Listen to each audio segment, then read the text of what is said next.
Assalamualaikum warahmatullahi wabarakatuh.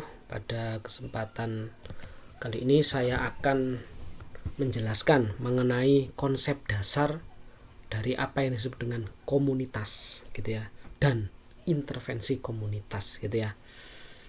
Dan selain itu nantinya juga saya akan menjelaskan kepada teman-teman mengenai sejarah ya, sekilas sejarah, terutama dari sisi latar belakang begitu ya, latar belakang kenapa muncul yang namanya fokus kajian dalam psikologi yang nanti diistilahkan sebagai community psychology atau psikologi komunitas, dan juga pada akhirnya kemudian melahirkan yang namanya konsep intervensi komunitas begitu ya. Oke, jadi pertama tentang apa itu komunitas gitu ya.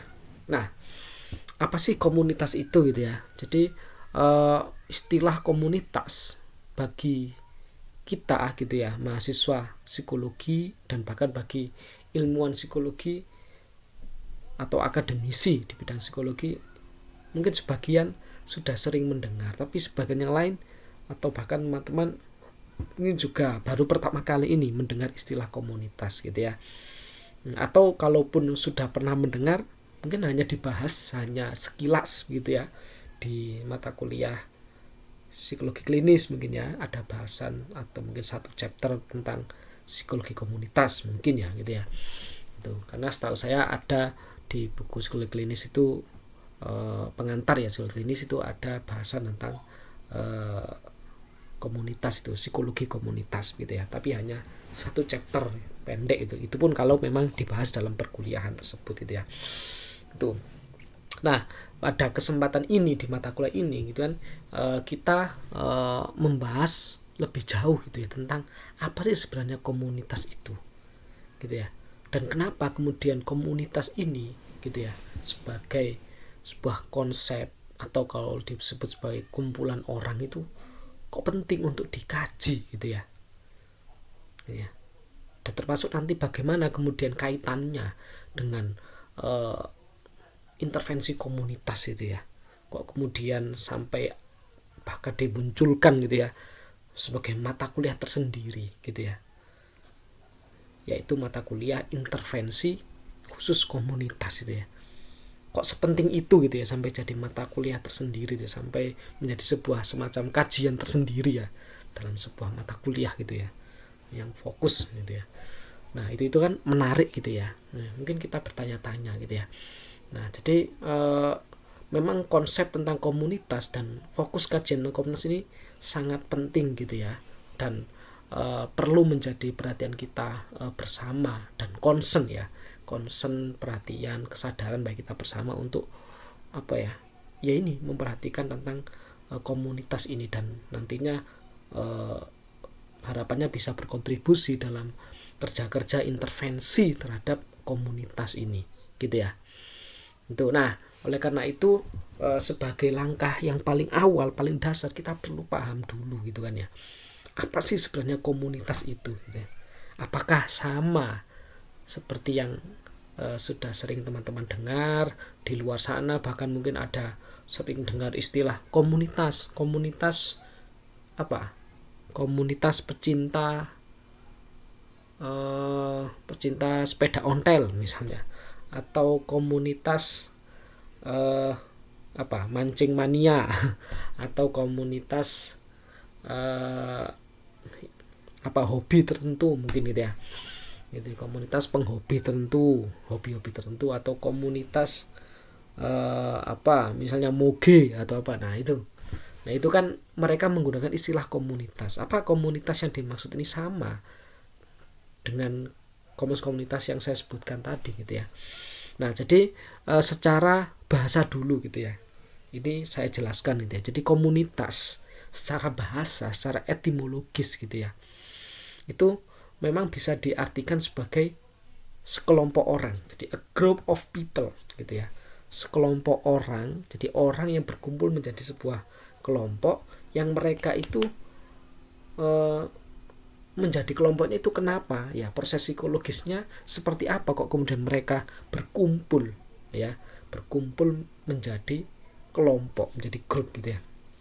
Sehingga kok bisa jadi komunitas, ya karena mereka dihubungkan oleh apa ya, kayak link, istilahnya di sini tuh visible and invisible link. Jadi ada kayak link, jalinan tertentu, tali tertentu gitu ya, yang menghubungkan mereka. Entah itu tali yang dalam artian secara kasat mata gitu ya, visible, maupun yang invisible, tidak kasat mata. Maksudnya visible and invisible itu apa? Maksudnya adalah di sini adalah istilahnya sesuatu yang kemudian ibarat tali itu yang menghubungkan mereka, yang membuat mereka itu merasa sebagai sebuah kelompok gitu ya. Itu arti komunitas ya. Sehingga mungkin kita pusing, loh kok istilah komunitas kok ya kelompok yang dihubungkan oleh jalinan tertentu, entah jalinan yang sifatnya visible maupun invisible ya. Lah berarti kalau komunitas moge misalnya gitu ya, pecinta moge gitu ya gitu. Nah berarti mereka itu kelompok atau komunitas gitu ya. Terus bedanya komunitas dengan kelompok itu apa, kan gitu ya. Mungkin ada pertanyaan semacam itu. Karena kita dulu kan belajar, mungkin kalian di kajian psikologi sosial sebelumnya kan, apa itu kelompok gitu misalnya. Atau bahkan ada yang namanya organisasi. Nah, kalau dengan organisasi itu beda lagi ya. Saya kira bisa membedakan kalian ya. Kalau organisasi itu kan lebih terstruktur segala macam gitu ya. Nah, kalau kelompok itu kan gini, kalau kelompok itu saya ibaratkan gini. Jadi kalau kelompok itu kayak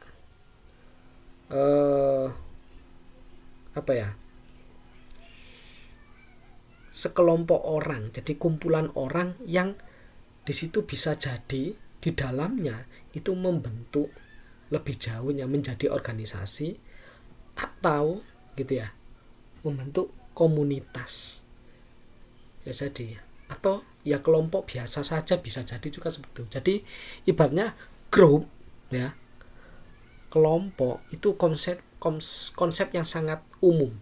Jadi konsep umumnya, dan di bawahnya itu bisa jadi bentuknya adalah komunitas, bentuknya adalah organisasi, begitu ya gitu.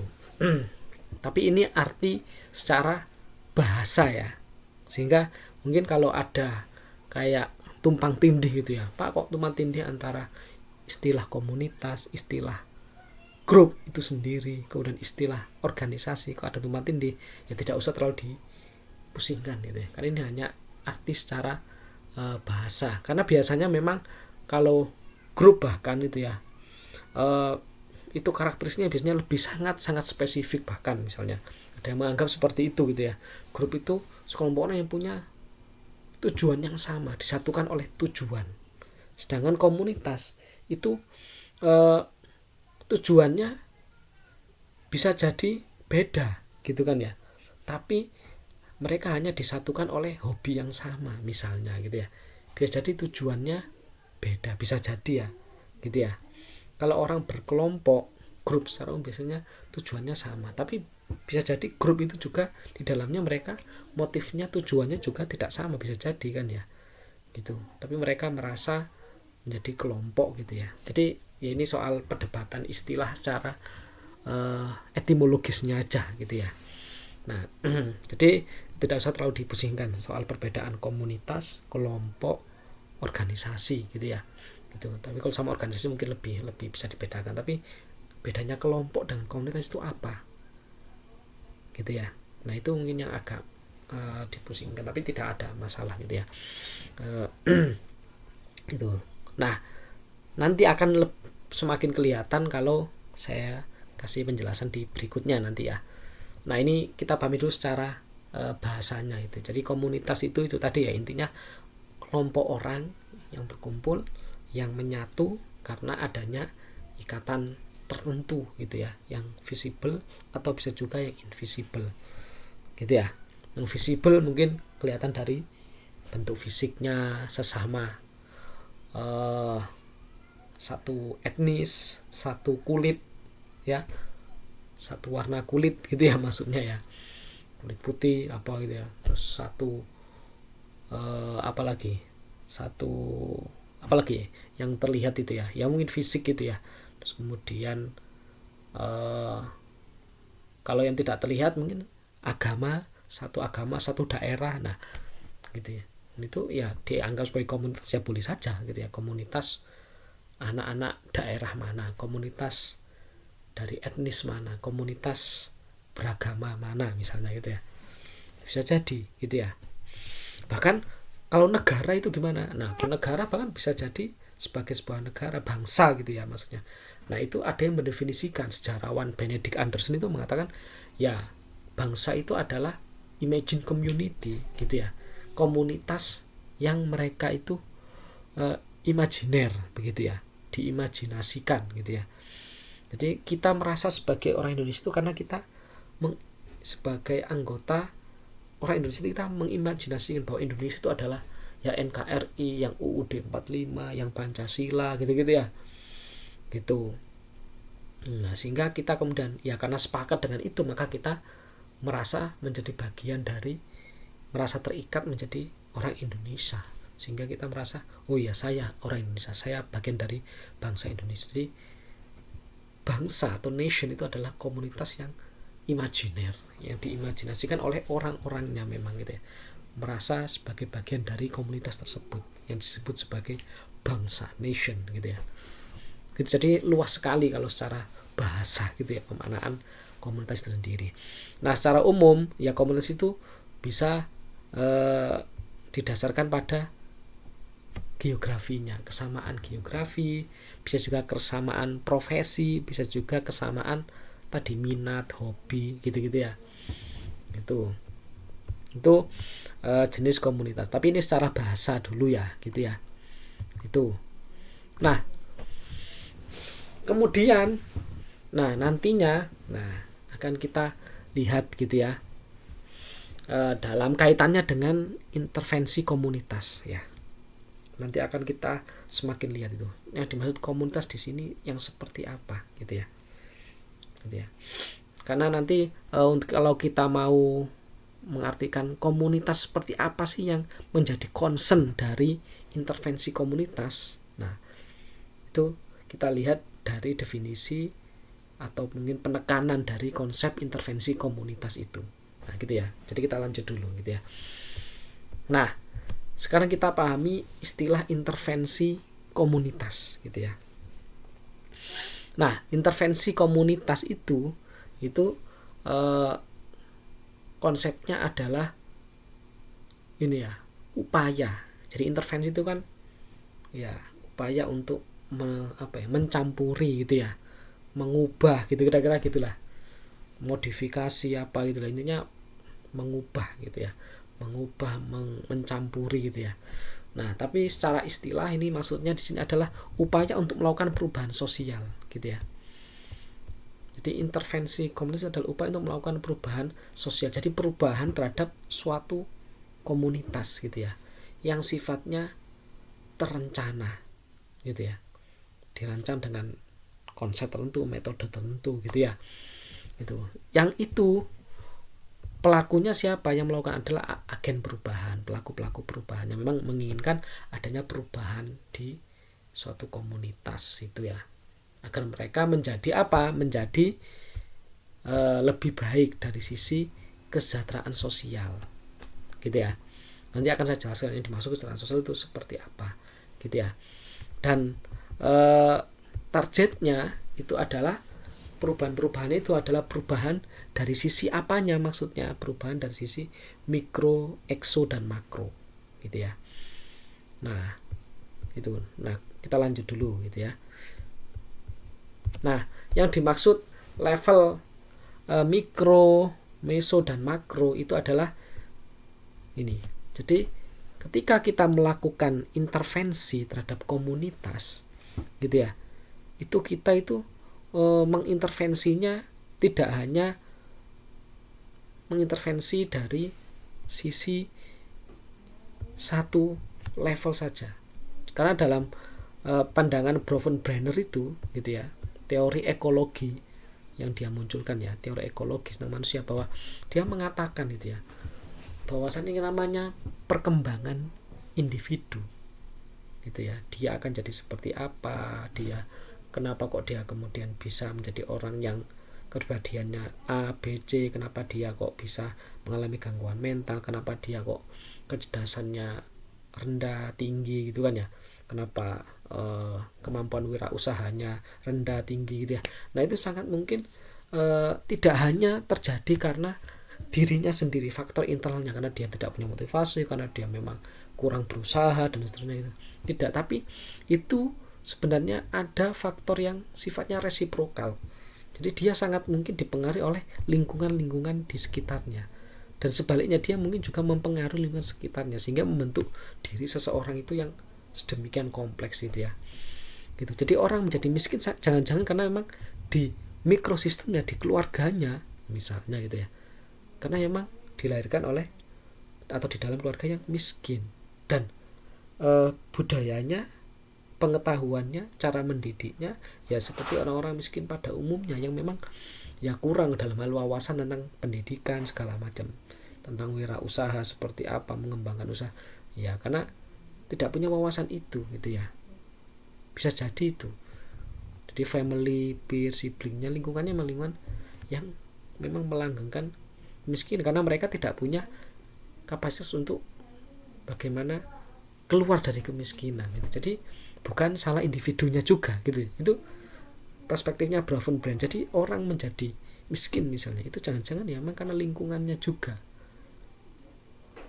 gitu ya, lingkungan mikronya, bahkan juga ekso sistemnya, lingkungan eksonya, keluarga besarnya, kemudian lingkungan kerja orang tuanya, media massa yang dia tahu, kemudian tetangganya, kemudian school board ya, di sekolahnya juga, lingkungan sekolahnya. Bahkan juga orang jadi miskin jangan-jangan karena pengaruh dari makrosistem. Sistem hukumnya memang membuat orang yang miskin tetap miskin gitu ya, karena tidak ada hukum yang, atau sistem hukum, kebijakan hukum yang, atau undang-undang yang memungkinkan orang-orang miskin untuk bisa bangkit dari kemiskinannya. Justru hukum itu diciptakan, dibuat karena atau dengan tujuan untuk melanggengkan kemiskinan, yang miskin tak miskin, yang kaya makin kaya misalnya gitu, bisa jadi gitu ya. Atau bahkan sejarahnya gitu ya, atau budayanya. Memang budayanya itu jangan-jangan ya di situ memang lingkungan budaya kemiskinan gitu ya, bisa jadi. Atau justru strukturnya, struktur hukum, sistem ekonominya gitu juga memang tidak berpihak kepada orang miskin, tapi justru melanggengkan kemiskinan dan justru berpihak pada orang-orang yang kaya agar mereka tetap kaya, bahkan semakin kaya gitu ya. Jangan-jangan seperti itu misalnya gitu ya, gitu, dan seterusnya isu-isu yang lain gitu ya. Itu contoh gitu ya misalnya gitu, atau isu yang lain bisa jadi gitu ya. Nah sehingga contohnya kalau terkait kemiskinan misalnya tadi, sehingga orang-orang yang miskin gitu ya, yang tidak punya pengetahuan dan dalam budaya kemiskinan, dan juga dalam sistem hukum yang memang melanggengkan kemiskinan, sistem ekonomi yang justru melanggengkan kemiskinan, membuat orang yang miskin justru makin miskin, yang kaya makin kaya. Nah itu bagaimana intervensinya, kan itu kan ya gitu. Nah kalau dalam perspektif ekologisnya Bravon-Brenner, maka intervensi komunitas tadi makanya harus ke semua level ini. Jadi kalau kita mau membuat orang-orang yang miskin gitu ya, agar mereka bisa keluar dari spiral atau lingkungan kemiskinan itu, agar mereka bisa bangkit dari kemiskinannya menjadi lebih sejahtera secara ekonomi gitu ya, itu caranya ya tidak hanya membuat dia atau melatih individunya itu ya, individualnya ini dengan kemampuan melatih mereka dengan kemampuan wirausaha, tidak hanya itu ya, karena bisa jadi tadi faktornya karena lingkungan budayanya ya, kan berarti bagaimana budaya yang kemiskinan itu harus diubah gitu kan ya. Terus kemudian cara pandang keluarganya, cara pandang lingkungan nah lainnya, kemudian media massa itu juga gitu kan ya. kemudian bahkan sistem hukumnya. Jadi sistem hukumnya juga harus diintervensi. Nah, ekonominya juga, sistem ekonomi juga harus berpihak pada mereka yang miskin, hukumnya juga gitu, yang membuat orang miskin ini harusnya bisa lebih bangkit secara ekonomi sehingga mereka bisa keluar dari kemiskinan gitu ya. Makanya kalau di kita misalnya gitu ya, kalau kita ngomong kemiskinan itu kan, makanya kalau di Indonesia itu gitu ya, intervensinya kan untuk mengurangi kemiskinan ya, misalnya ada bantuan BLT gitu-gitu ya, walaupun diplesetkan bantuan langsung telas langsung habis maksudnya gitu ya. Nah, tapi juga ada misalnya upaya untuk memberikan bantuan modal, nah untuk usaha-usaha kecil gitu kan ya. Terus ada kebijakan afirmatif untuk orang-orang yang kurang mampu, misalnya kalau sekolah itu ada KIP itu kan ya, Kartu Indonesia Pintar untuk sekolah, untuk pelajar, untuk kuliah juga gitu kan ya, KIPKA gitu ya, kalau dulu namanya bidik misi gitu ya. Ya, itu adalah upaya intervensi ya, intervensi gitu ya, untuk ini di semua level ini yang memang ketika dianalisis gitu ya, ternyata level-level ini gitu ya turut berpengaruh terhadap tadi kondisi individualnya gitu ya. Nah, sehingga dengan intervensi terhadap sistem hukum, sistem ekonomi gitu ya, terhadap keluarga gitu ya, bahkan sekolah, bla bla itu lingkungan semuanya, media massa juga diajak untuk berubah itu. Nah, itu harapannya bisa mengubah individunya gitu ya. Dan bahkan ya komunitas itu gitu ya. Gitu. Jadi individu, komunitasnya juga yang memang ada di lingkungan individu itu juga yang harapannya memang tidak hanya satu orang tapi seluruh masyarakat yang ada di lingkungan komunitas itu ikut semakin baik gitu ya. Itu secara ekonomi gitu ya, kesejahteraan lah, nanti kita di slide selanjutnya gitu ya. Itu. Nah jadi gitu ya. Jadi karena intervensi komunitas itu melihat bahwasanya perkembangan individu itu dipengaruhi oleh level-level lingkungannya gitu ya, sehingga untuk memperbaikinya kondisi individunya itu ya harus diintervensi semuanya itu, baik level individunya, kelompoknya tadi yang mikro, meso maupun makronya, bahkan soal kebijakan juga yang makronya tadi ya, hukum, ekonominya, sistemnya gitu ya. Itu. Nah, kemudian yang dimaksud tadi kesejahteraan sosial itu berangkat dari sini ya. Baik kalau kita ngomong psikologisnya gitu kan ya, indikator perubahannya itu kan mulai dari kognitif, afektif sampai psikomotorik gitu ya. Pengetahuan, keyakinan, sikap, intensi sampai perilakunya, behaviornya, psikomotoriknya gitu ya. Gitu. Nah, kemudian selain itu, nah kalau kita ngomong secara sosial tadi kan ya, yang tadi di mana? Sini ya.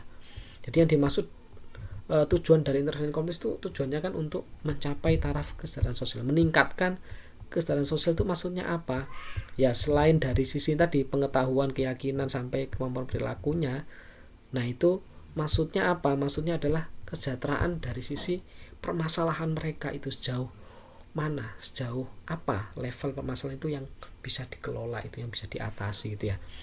Kan level individu, mikro, meso sampai makronya itu. Nah, semakin itu teratasi semua, terintervensi semua, berubah semua lebih baik, maka bisa disebut kesejahteraan sosialnya tercapai gitu ya. Nah, juga seberapa banyak kebutuhan masyarakat itu, komunitas itu dapat dipenuhi gitu ya. Kemudian juga apakah itu bisa di peningkatan taraf hidup itu apakah semua lapisan masyarakat, misalnya dari anak-anak, remaja, dewasa, lanjut, apakah mereka peningkatan taraf hidupnya juga terkena semua gitu ya, atau hanya sebagian lapisan masyarakat gitu ya. Gitu.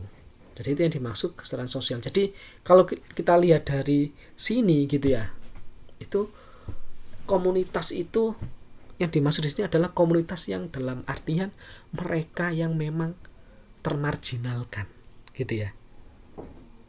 Ya nggak, kalau kita simpulkan ini ya gitu ya. Jadi komunitas di sini bukan dalam konteks intervensi komunitas ya, itu yang dimaksudkan itu bukan komunitas sekedar tadi komunitas profesi, berdasarkan profesi, komunitas berdasarkan pekerjaan, komunitas berdasarkan hobi, bukan ya, atau komunitas yang sekedar berdasarkan satu daerah, misalnya mahasiswa satu daerah, komunitas Batak, komunitas Sunda, komunitas Madura, komunitas Dayak, komunitas apa, etnis mana gitu ya. Tidak itu. Jadi yang dimaksud komunitas di sini adalah komunitas yang memang mereka itu dari sisi permasalahannya, mereka itu yang punya masalah serius gitu ya. Dan memang membutuhkan intervensi di situ agar mereka menjadi lebih baik gitu ya. Misalnya ya komunitas yang mereka misalnya komunitas difabel, komunitas mahasiswa difabel. Nah, mereka kondisinya yang termarginalkan. Dalam artian ada kemungkinan besar mereka itu di perkuliahan, di kampus itu kan terpinggirkan. Kenapa? Karena fasilitas, kemudian ya sistem semuanya itu ya, infrastruktur apa belum berpihak kepada mahasiswa difabel. Sehingga dalam konteks intervensi komunitas, nah mereka inilah komunitas yang layak untuk diintervensi gitu ya. Kalau komunitas hobi mancing misalnya, komunitas mahasiswa mancing mania itu misalnya, apakah layak diintervensi sebagai komunitas gitu yang mau diintervensi? Ya itu kurang layak gitu ya. Karena dari sisi tadi loh, permasalahan seriusnya itu, termarginalkannya itu yang terkait dengan kesejahteraan tadi ya, permasalahan terkait dengan kesejahteraannya itu kan beda ya. Kalau kita mau sense-nya, kalau kita mau merasakan itu ya, melihatnya itu kan, kalau komunitas hobi itu kan wah gak terlalu, atau komunitas profesi komunitas dosen, komunitas pekerja bank, komunitas karyawan, atau komunitas buruh gitu ya itu kan sekedar profesi gitu ya. Beda lagi kalau komunitas misalnya pekerja rumah tangga, itu bisa jadi komunitas yang membutuhkan intervensi, sehingga mereka lah komunitas yang layak kita intervensi, yang membutuhkan intervensi memang. Karena komunitas pekerja rumah tangga, membantu rumah tangga itu kan ya mereka posisinya mungkin kurang dihormati gitu kan ya, seringkali terabaikan gitu ya. Nah, sehingga mereka layak untuk diintervensi. Tinggal nanti permasalahannya apa, masalah kesejahteraan sosialnya tadi loh, itu apa kira-kira gitu ya, yang harus dianalisis dan nantinya diintervensi gitu.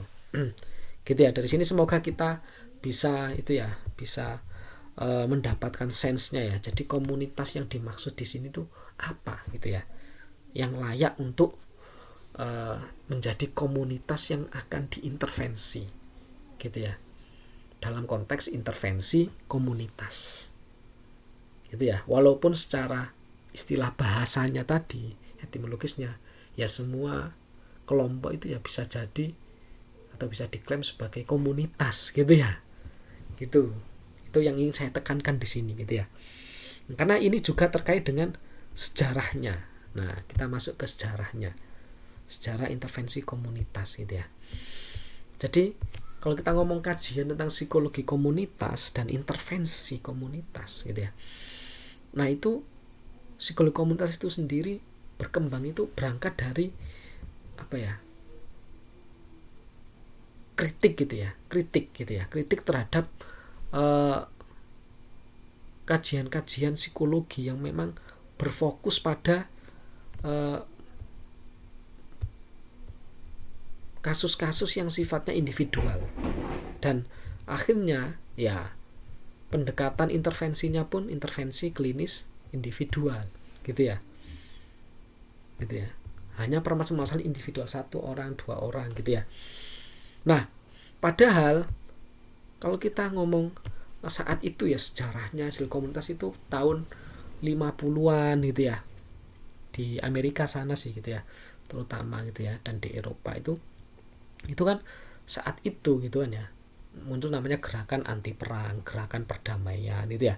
Kemudian muncul kritik terhadap kebijakan pemerintah waktu itu yang memang melanggengkan kemiskinan ya, yang mereka terlalu fokus pada industrialisasi gitu ya. Muncul orang-orang yang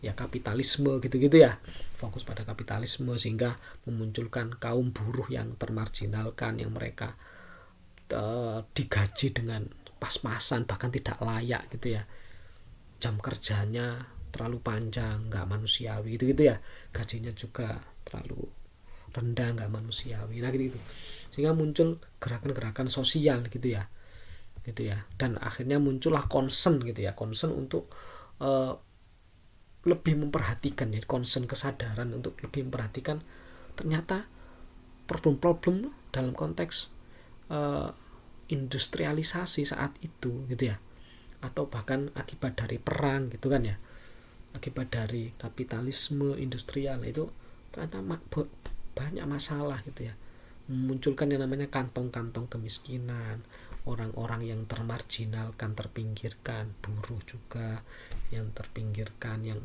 digaji tidak layak gitu-gitulah gitu ya, kemiskinan itu tadi terutama itu ya, kaum miskin perkotaan, kaum miskin, kantong-kantong kemiskinan di lingkungan perkotaan itu ya, kampung-kampung kumuh gitu ya, atau bahkan ada diskriminasi gender nah gitu terhadap kaum perempuan gitu ya gitu. Terus kemudian perlakuan terhadap dalam tanda kutip orang-orang yang dianggap gangguan jiwa, orang gila gitu ya, didiskriminasi segala macam lah gitu ya, dikucilkan segala macam. Nah sehingga itu muncul concern, kesadaran itu ya, untuk memperhatikan persoalan sosial semacam itu yang terhadap mereka, orang-orang kelompok yang kemudian ini diistilahkan sebagai komunitas gitu ya, yang mereka terpinggirkan gitu ya, yang mereka jauh dari kesejahteraan sosial tadi, kesejahteraan sosial itu gitu ya. Sehingga mereka kemudian memunculkan gerakan ini namanya psikologi komunitas ini, bahwa psikologi sebagai ilmu, sebagai sains itu harusnya tidak hanya berfokus pada bagaimana menangani orang-orang yang mengalami gangguan mental dalam artian secara individual.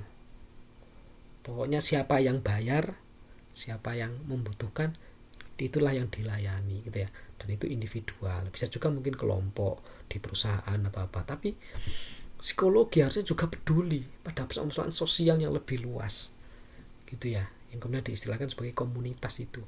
Ya tadi orang-orang yang berada di kantong-kantong kemiskinan itu gitu ya, kelompok-kelompok yang termarginalkan itu. Nah itulah yang dimaksudkan komunitas ini gitu ya, sehingga muncullah yang namanya istilah psikologi komunitas gitu ya.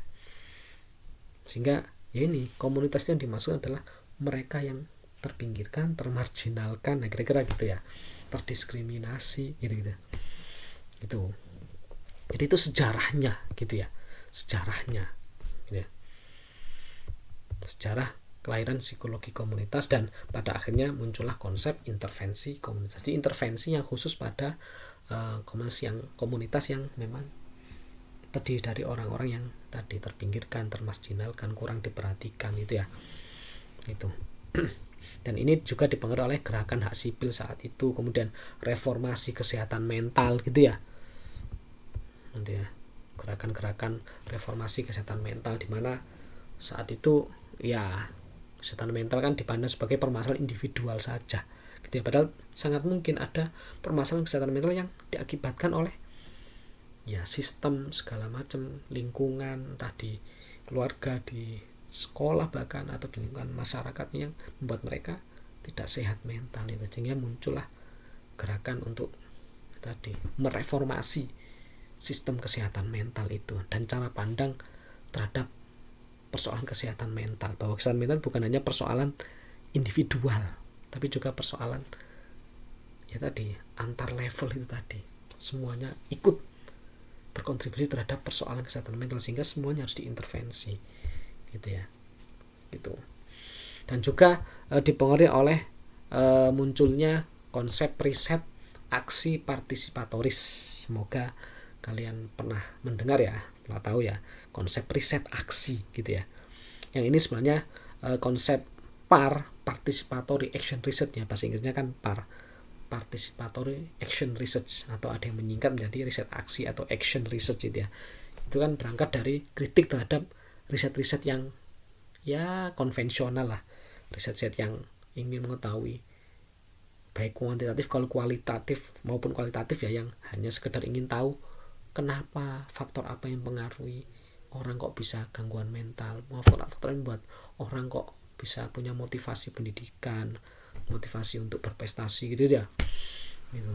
Sekedar ingin tahu bagaimana dan kenapanya gitu ya. Nah, padahal kalau menurut konsep riset aksi ini, menurut mereka ya, kaum riset aksi ini, bahwa riset dalam psikologi dan juga ilmu yang lain harusnya bukan berhenti pada upaya untuk mencari tahu bagaimana dan mengapa sesuatu itu terjadi gitu ya, tapi harusnya setiap riset itu harus diarahkan pada bagaimana menyelesaikan sesuatu itu agar yang dalam artian sesuatu yang dalam artian negatif itu ya, yang kurang baik, yang tidak mensejahterakan secara psikologis itu namanya. Kalau kita ngomong psikologi, harusnya dia menjadi lebih baik secara psikologis, lebih sejahtera secara psikologis. Itu. Jadi setiap riset itu harusnya tidak fokus dan tidak berhenti pada upaya untuk memahami saja, tapi juga to solve the problem, menyelesaikannya secara langsung gitu ya. Jadi siklus, ibaratnya alur riset itu kan kebanyakan kita kan hanya ingin mengetahui pengaruh apa terhadap apa, pengaruh X terhadap Y, atau bahkan mungkin paling jauh mediasi, moderasi gitu ya. Gitu. Kalaupun kualitatif ya pengen tahu dinamika psikologisnya gitu ya. Gitu. Nah, itu kan hanya pada how dan why-nya. Nah, kalau riset aksi itu to solve, to intervene the problem, menyelesaikan, to solve the problem gitu ya, itu langsung gitu ya, to solve the problem gitu ya. Nah, itulah ya yang mempengaruhi akhirnya ya muncul gerakan psikologi komunitas ini gitu ya, yang berusaha untuk concern terhadap orang-orang yang memang terpinggirkan, termarginalkan, dan bagaimana kemudian ilmuwan itu bisa berkontribusi dalam bentuk riset aksi atau riset aksi partisipatoris itu gitu ya. Konsepnya berangkat dari sana gitu ya, yang kemudian itu bisa sekaligus sebagai intervensi untuk memperbaiki kesejahteraan sosial dari komunitas itu gitu. Kalau dari sisi konsep psikologisnya, kesejahteraan sosial itu diartikan ya perubahan dari sisi kognitifnya, afektifnya, bahkan sampai behavior atau perilakunya, psikomotoriknya, perubahan perilaku yang menjadi lebih baik gitu ya. Gitu ya. Jadi itu semangatnya komunitas dan psikologi komunitas dan intervensi komunitasnya itu gitu ya, dari sisi sejarahnya itu. Dan munculnya intervensi komunitas ini juga berakar pada tadi pendekatan partisipatif itu ya. Itu jadi karena berangkat dari riset ya, terilhami dari riset aksi partisipatoris tadi atau riset aksi itu ya. Jadi dalam menangani masalah sosial itu pendekatannya partisipatori gitu ya. Jadi berangkat dari masalah real yang memang disadari dan dirasakan, benar-benar dirasakan oleh komunitas itu, oleh masyarakat itu gitu ya. Jadi ketika kita sebagai ilmuwan yang mau mengintervensi permasalahan komunitas itu akan menjadi lebih baik, lebih sejahtera tadi, nah itu kita harus melakukannya dengan pendekatan partisipatif. Jangan sampai kita yang merasa sok tahu gitu ya. Misalnya kalau bikin konsep intervensi atau program intervensi komunitas itu dari literatur kemudian tiba-tiba kita tentukan masalahnya. Oh, masalahnya padahal belum turun lapangan, belum tanya-tanya gitu ya. Tiba-tiba, oh kita mau bikin ini Pak,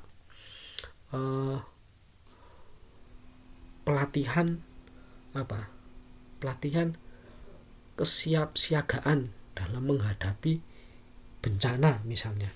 Karena berdasarkan riset sebelumnya gitu ya, itu kayaknya masyarakat semacam ini di sini itu butuh gitu ya, dalam hal mereka itu menyiapkan dirinya secara psikologis dalam menghadapi bencana, karena mereka kayaknya kurang lah. Padahal kita belum turun sama sekali gitu ya. Itu namanya pendekatan yang non partisipatif, itu top down gitu ya istilahnya. Seolah-olah kita yang paling tahu masalah mereka, padahal kita belum tanya ke mereka. Nah, nggak boleh itu. Kalau kita ngomong intervensi komunitas itu benar-benar partisipatif, mulai dari awal mengenali masalah, menyadari masalah, itu harus melibatkan mereka.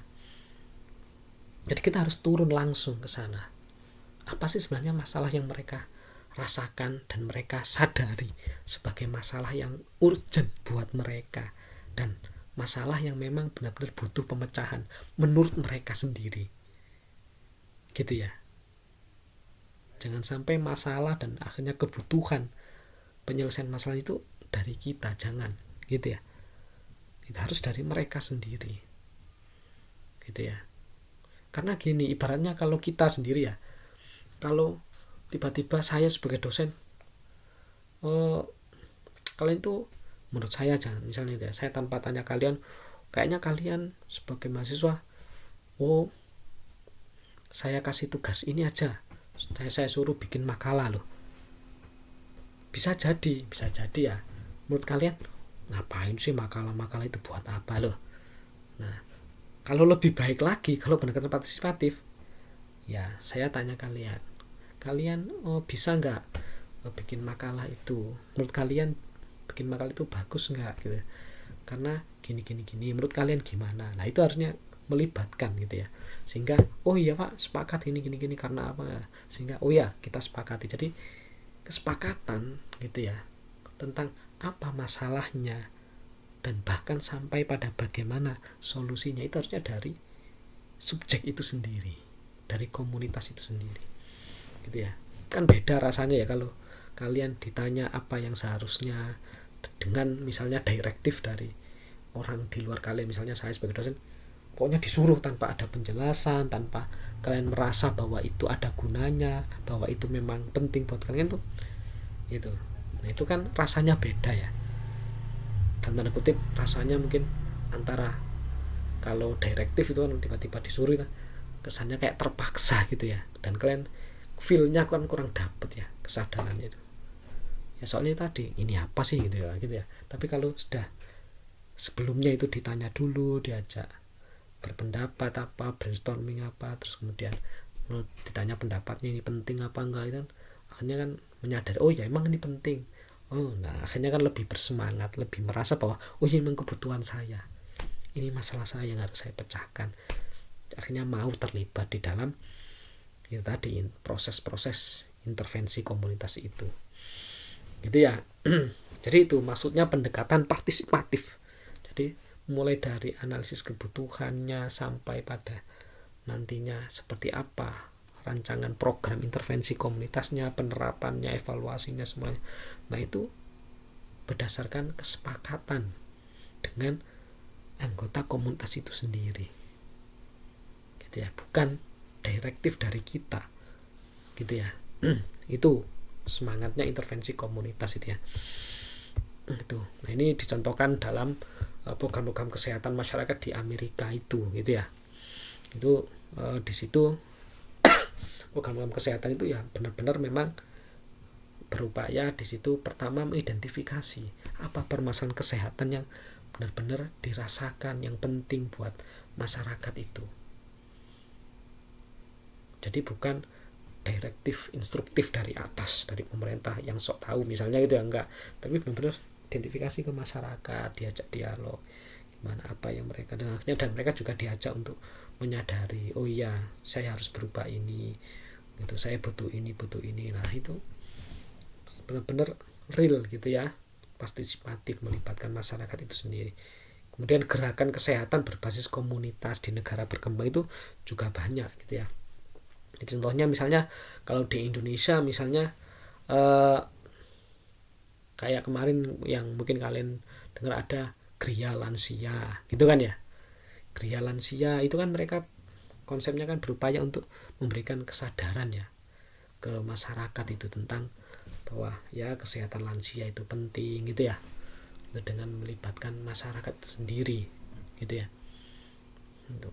Kemudian ada juga yang lebih lagi gerakan ini ya tentang penyembuhan orang yang mengalami gangguan jiwa, tapi di situ di masyarakatnya ada itu. Kalau kalian baca beberapa artikel jurnal itu, jadi membuat konsep penyembuhan untuk gangguan jiwa berbasis komunitas gitu ya. Jadi masyarakatnya itu yang benar-benar dilibatkan di situ.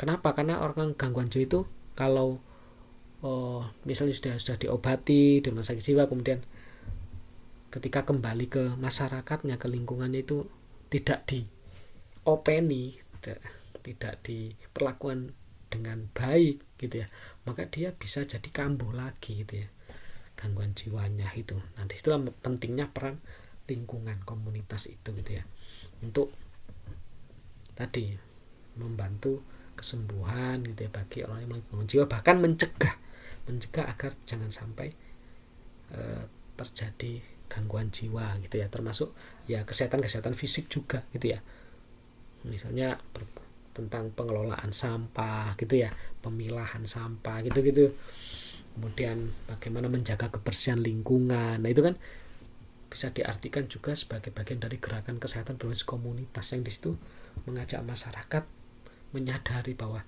oh ya kebersihan itu penting, memilah sampah, mengelola sampah, mendaur ulang sampah, nah itu penting gitu kan ya, karena menjaga lingkungan, sanitasi segala macam, tidak buang sampah sembarangan, nah gitu tuh. Nah itu yang benar-benar berbasis komunitas. Jadi masyarakatnya, komunitasnya itu diajak untuk menyadari masalahnya, kemudian mereka diajak untuk terlibat dalam bagaimana mengatasi masalah ini, menyelesaikan masalahnya itu gitu ya. Jadi berbasis ekologi dan pemberdayaan komunitas, berbasis lingkungan ekologisnya, tidak hanya satu orang dua orang tapi lingkungannya gitu ya itu. Nah kemudian sekilas ini ya untuk perkembangan intervensi komunitas itu ya. Jadi kalau dulu memang intervensi komunitas itu fokus pada pencegahan dan edukasi kesehatan fisik gitu ya. Contohnya ya studi kasusnya di program kesehatan jantung di North Karelia di Finlandia, proyek Stanford Tree Community. Jadi ini intinya bagaimana memberikan edukasi kesehatan, pentingnya kesehatan lingkungan untuk menunjang kesehatan fisik orang-orangnya gitu ya, untuk mencegah jangan sampai mereka sakit gitu ya, itu sakit dalam artian fisik gitu ya, akibat dari kondisi lingkungannya yang tidak sehat gitu ya itu. Dan model intervensinya itu berbasis epidemiologi kan epidemi, nah itu apa, wabah gitu ya. Jadi kayak wabah kolera, wabah demam berdarah. Nah itu kan akibat dari bagaimana masyarakat di situ, lingkungan komunitasnya itu bagaimana mereka menjaga, misalnya itu menjaga lingkungannya agar bersih itu ya, bebas dari nyamuk, agar tidak ada jentik-jentik nyamuk gitu.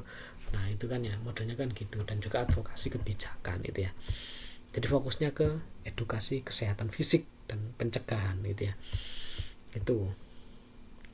Nah kemudian kalau kita lihat sekarang dan tren kedepannya, nah edukasi atau intervensi lah fokusnya, maksudnya intervensi komunitas itu gitu ya, itu pendekatannya lebih baik untuk edukasi atau pencegahan atau bahkan penanganan.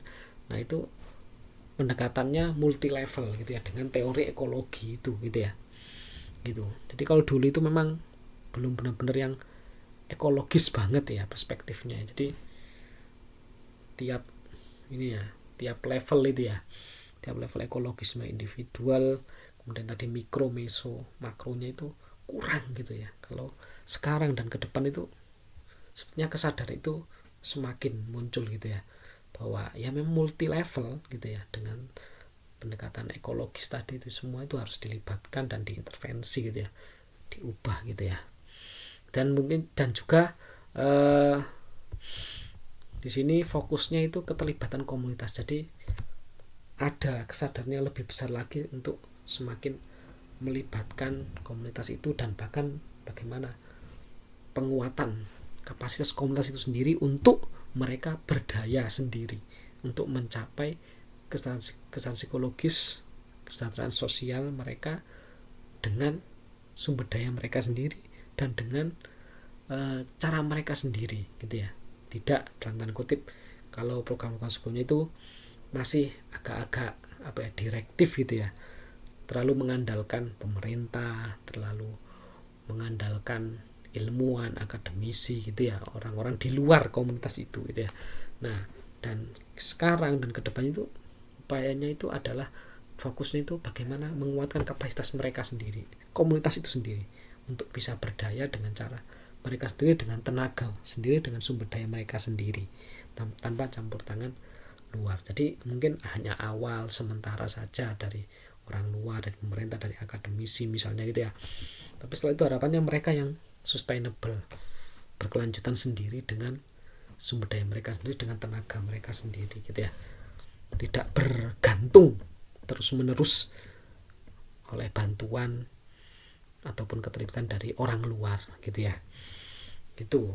Dan bahkan kedepannya diprediksi ya ini karena sekarang era teknologi gitu ya, bisa memanfaatkan media sosial, bisa memanfaatkan kayak aplikasi kesehatan gitu kan. Jadi sekarang ya, dan ke depan mungkin kita bisa memanfaatkan media sosial dan aplikasi kesehatan itu kan, aplikasi-aplikasi ya sekarang kan, misalnya Halodoc atau apa ya, itu kan macam-macam ya, atau Halo Jiwa, pernah tahu ya Halo Jiwa atau apa yang lain, banyak lah gitu ya. Intinya di situ bisa menjangkau komunitas dan artian mereka yang selama ini belum tersentuh gitu ya, yang mereka sangat membutuhkan gitu ya, sentuhan-sentuhan untuk ya agar mereka mungkin mereka rentan secara psikologis, rentan dari sisi kesejahteraannya, kesejahteraan sosialnya, dan itu bisa dibantu gitu ya dengan aplikasi maupun akses terhadap media sosial ini yang bisa dimanfaatkan gitu ya. Nah itu kemudian terakhir terkait dengan isu etika. Jadi kita perlu memperhatikan gitu ya, bahwasannya dalam intervensi komunitas itu ada isu tentang etika.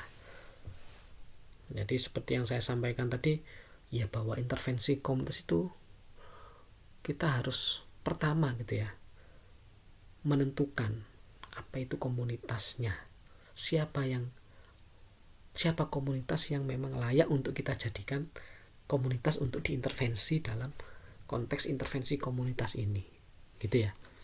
Jadi tidak sembarang komunitas ya, jadi harus komunitas yang memang ya tadi dalam tanda kutip itu posisinya itu lemah, rentan, vulnerable, nah gitu ya, terpinggirkan, termarginalkan, terdiskriminasi, nah gitu-gitu ya itu. Nah sehingga karena mereka komunitas yang rentan itu tadi, maka ya kita tidak boleh ya ini eksploitasi dalam penelitian. Nah itu, nah jangan sampai karena kita merasa mereka kan nggak ngerti apa-apa gitu ya, nah kita eksploitasi untuk kepentingan riset kita, mereka dimanfaatkan apa untuk data segala macam tanpa menghargai mereka gitu ya. Nah itu nggak boleh eksploitasi gitu ya.